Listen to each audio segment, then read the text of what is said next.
কয় যে তোরে ভালোবাসি। আমি বললাম আমি ভালোবাসা চাই না, আমি ভোট চাই। কয় ভোট ভালো না বাসে তোরে ভোট দেবো কেমনে? আমার ওই বান্ধবী এখনো বেঁচে আছে, সে সরকারি একটা জব করে, মাঝে মধ্যে হয়। আমি বলি যে তোমরা তো এসিতেই থাকো, আমরা ওই রাস্তায় ছিলাম, এখনো রাস্তায় আছি। কয় যে স্যার কি করতে হবে? আমি কিছু করতে হবে না, ওই সময় একটা ভোট দিতে চাইছিল, দিতে পারো নাই, কারণ পরে রাষ্ট্রীয় নির্বাচনটা বন্ধ হয়ে গেছে। আমি এই কথাটা বলতে ইমোশনাল হচ্ছি। আমি বিশ্ববিদ্যালয়ের রাষ্ট্রীয় নির্বাচনে আমাকে একটা হলের জিএস ক্যান্ডিডেট করা হয়েছে। আমি ভোট চাওয়ার জন্য গিয়েছি। আমার ডিপার্টমেন্টের আমার বান্ধবী, আমি এখন খুব সাহসী মনে হয়, আমি খুব লাজুক প্রকৃতির মানুষ। আমার পরিবারের সদস্যরা আছেন, কেউ কেউ জানেন তারা। আমি আমার ভোট চাইতে গিয়েছি যে আমি জিএস ক্যান্ডিডেট শহীদ শামসুজ্জোহা হলের।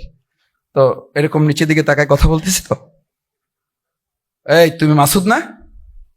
বললাম জি আপা আমি মাসুদ। তো কি হয়েছে কি? সে ওই যে আমি তো জিএস নির্বাচন করব, একটু আমার জন্য দোয়া করবা আর আমার একটু ভোট দিবা। বলছে মাথা জাগাও। জাগাইলাম। বলছে এখন কি করবো? বলছে তাকাও আমার দিকে। বললাম আপা এটা তো আমাদের শিবির থেকে নিষেধ করা আছে, এটা তো শিবির থেকে আমাদের নিষেধ করা আছে, এটা যদি কেউ দেখে তাহলে আমার সাথীপদ থাকবে না।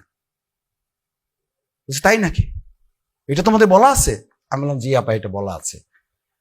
বলছে তাহলে ভোট নেবে কি করে? আমি বললাম এই যে ভোট চাইতেছি আপনাকে, শরীয়তের সীমা যেন লঙ্ঘন না হয়, কারণ এটা তো শুধু শিবিরের নির্দেশ না, এটা আল্লাহ রসুলের নির্দেশ। একবার কারো দিকে আমাদের বোনদের, আমাদের মায়েদের, এরকম যারা কন্যা সন্তান তাদের দিকে যারা শরীয়তের দৃষ্টিতে তার জন্য জায়েজ নেই, একবার তাকালে আল্লাহ মাফ করবেন, দ্বিতীয়বার তাকানোটা মাফ করবেন না। শুধু বলা হয় যে ওই যে তাকানোটা শফিকুল ইসলাম মাসুদের না, তাকানোটা ইবলিসের। কার? আচ্ছা এটা জামাতের কথা, এটা শিবিরের কথা। কার কথা? প্রিয়নবী মুহাম্মদুর।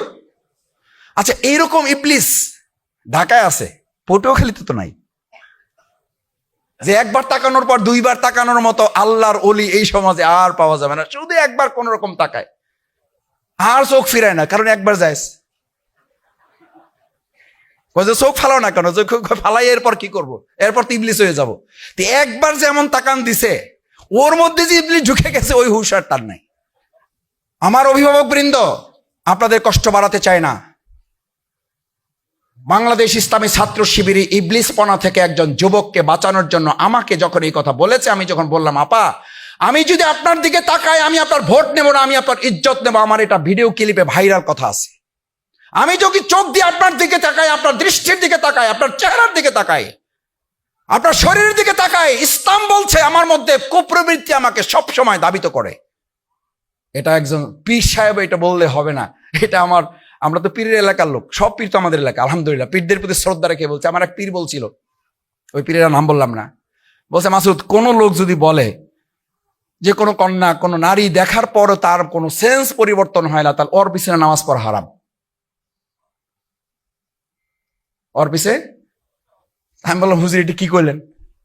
কিন্তু আল্লাহর ওলি, এটা বিরাট ব্যাপার স্যাপার, যে কোনো তার চেঞ্জ নাই, কোনো তার ইয়ে নাই, ইমোশন নাই, বিরাট ব্যাপার, আল্লাহর সাথে ডাইরেক্ট লাইন। বলছে ডাইরেক্ট না, ওটা ইবলিসের সাথে ডাইরেক্ট লাইন। কারণ প্রথম কথা হলো মিথ্যা কথা বলছে, কারণ এটা হলো আল্লাহ দেওয়া নিয়ম, এই নিয়মটাকে সে অস্বীকার করছে। দুই হইলো তাহলে তার মধ্যে পুরুষত্ব নাই, আর এরকম পুরুষত্ব না থাকলে ইমামের জন্য জায়েজ নেই। তিন নম্বর কারণে যে কারণে নামাজ পড়বা না সেটা হলো এই আল্লাহদ্রোহী, আল্লাহর আইনের বিপরীতে সে দাঁড়িয়ে গেছে, এর পেছনে নামাজ তিন কারণে পড়া জায়েজ নেই। আমার মায়েরা, আমার শিক্ষক মন্ডলী, আমার সুধী মন্ডলী যারা সন্তানদেরকে নিয়ে এসেছেন, আমি আমার ওই বোনকে বলেছিলাম আমার ভোট দরকার নাই, আপনার ইজ্জতে রক্ষা চাই। বলছে যে তোরে ভোট দেবো না, তুই খারা, তোরে এখন চা খাওয়াবো। আমি বললাম এই আগে তুমি ছিলে এখন তুই, আমি ডাকতেছি আপনি। কয় যে তোরে ভালোবাসি।